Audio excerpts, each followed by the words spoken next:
ذرا ایک مرتبہ تصور کی جگہ جملے پہ کہا دیکھو واسطہ کیا دیا تھا، پروردگارہ میری مظلومیت کا واسطہ۔ آپ نے کبھی امام کے لقب پہ غور کیا؟ امام کا لقب کیا ہے؟ امام کا لقب ہے غریب الغرباء۔ اب وہ خود بتا رہے ہیں دیکھو میں کتنا مظلوم ہوں، میں غریب ہوں، غریب الغرباء۔ جو وطن سے دور ہوتا ہے نا اسے غریب کہتے ہیں۔ مدینے سے سب سے زیادہ دور امام رضا ہے۔ امیر المؤمنین کے پاس بھی حضرت آدم ہے، حضرت نوح ہیں، انبیاء دفن ہے نا مولا کی بارگاہ میں۔ امام حسین کے پاس بھی حضرت علی اکبر ہیں، حضرت علی اصغر جناب قاسم، امام موسیٰ کاظم کے پاس امام محمد تقی ہیں، امام علی نقی کے پاس امام حسن عسکری۔ ہر امام کے پاس کوئی ہے۔ جنت البقیع میں 4 امام اکٹھے ہیں، لیکن ایک امام ہے جو دور بھی ہیں اور تنہا بھی ہے، اکیلے بھی ہیں۔ جب ایک مرتبہ ایک شاعر لکھ رہا تھا نا، مرثیہ لکھ رہا تھا، اس نے لکھا کہ ایک نجف اشرف میں امام ہے، ایک کربلا میں ہیں، 4 مدینے میں جنت البقیع میں، ایک آزمین میں۔ امام نے کہا میں تیرے اس شعر میں اضافہ کر دوں مرثیے میں؟ امام نے کہا، اس نے فوراً کہا ہاں مولا فرمائیے۔ امام نے کہا وَقَبْرٌ بِطُوسٍ یا لہا من مصیبہ، کہ ایک قبر طوس میں ہے جو بڑے مصائب کے ساتھ ہے، وہ تب تک تنہا رہے گا جب تک مہدی کا ظہور نہیں ہو جاتا۔ کہا مولا یہ میں طوس کی کون سی قبر ہے میں جانتا نہیں ہوں۔ امام نے کہا یہ بھی بنی نہیں ہے، وہاں میرا روضہ ہوگا، وہاں میرا روضہ ہوگا۔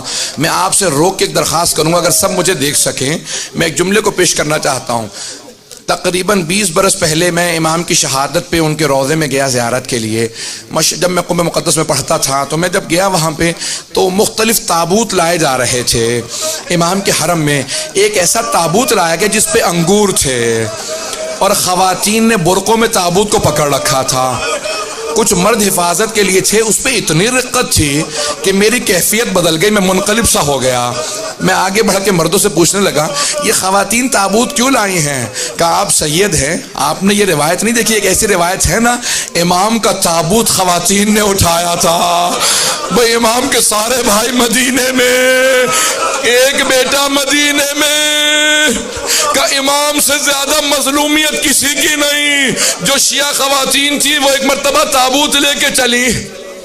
میں آج پیش کروں گا، سنیں گے اب اگر الفاظ کو سنیں۔ مأمون نے ایک مرتبہ امام کو دعوت دی اپنے محل میں۔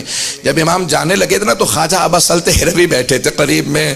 خواجہ نے پوچھا مولا کیا بات ہے آپ اس شراب میں ہیں؟ کہا خواجہ اب اگر میں آؤں نا اور میرے چہرے پہ رومال ہو تو سمجھ لینا مجھے زہر دے دیا گیا ہے۔ میں اگر خون کی قے کر رہا ہوں گا تو رومال رکھ کے آؤں گا، مجھ سے کلام نہ کرنا۔ اس وقت میرے سینے میں بہت تکلیف ہوگی، میرا کلیجہ کٹ رہا ہوگا۔ کہا مولا آپ کی کیا کیفیت ہوگی؟ کہا بھی مجھے زہر دینے والا ہے۔ کہ مولا آپ کی وصیت کیا ہے؟ غسل و کفن کون کرے؟ کہ معصوم کا غسل و کفن صرف معصوم کر سکتا ہے۔ کہ مولا لیکن آپ کا بیٹا تو محمد تقی علیہ السلام مدینے میں ہے۔ امام نے کہا کہ نہیں وہ حجت خدا ہے، یہاں پہ میری شہادت ہوگی وہاں میرا بیٹا آ جائے گا۔ جب میرا بیٹا آئے نا تو کہنا باپ نے بہت یاد کیا تھا۔ خواجہ ابا سلط ہروی رونے لگے، آنکھوں میں آنسو آئے۔ کہا مولا آپ کے صاحبزادے آئیں گے؟ کہا میرا بیٹا آئے گا، اسے میرا سلام کہہ دینا، کہنا باپ نے بہت یاد کیا۔ میں ایک روک کے آپ کو بات کہوں، ایک روک کی جملہ کہوں گا۔ ہر باپ کو حسرت ہوتی ہے جب میرا آخری وقت ہو نا، میرا سر میرے بیٹے کے زانوں پہ ہو، میرا بیٹا مجھے پیار کر رہا ہو، میں دنیا سے جاؤں۔ اب میں 2 اماموں کی کیفیت پیش کروں۔ ایک امام حسین ابن علی ہے، جناب سیدہ کا برقع ہے، حسین ابن علی کا سر ہے، شمر کا خنجر ہے، بی بی کے دونوں ہاتھ گردن پہ۔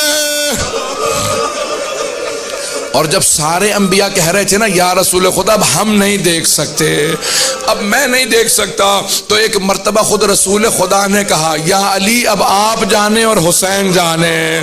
ایک روایت میں ہے کہ خود علی مرتضیٰ نے کہا زہرا اب آپ جانے اور حسین جانے۔